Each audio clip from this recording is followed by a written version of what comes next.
நம்ம திருவள்ளூர் மாவட்ட செய்திகள்.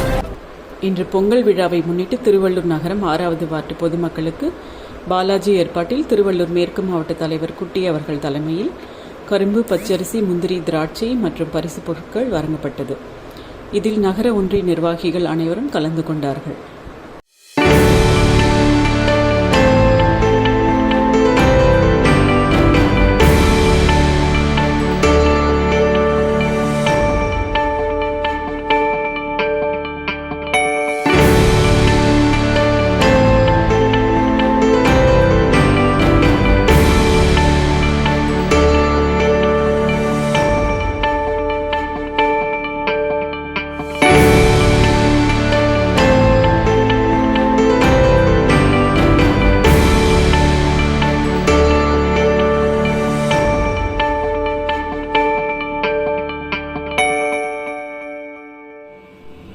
இது போன்ற செய்திகளை காண எங்கள் சேனலை லைக் பண்ணுங்க, ஷேர் பண்ணுங்க, சப்ஸ்கிரைப் பண்ணுங்க.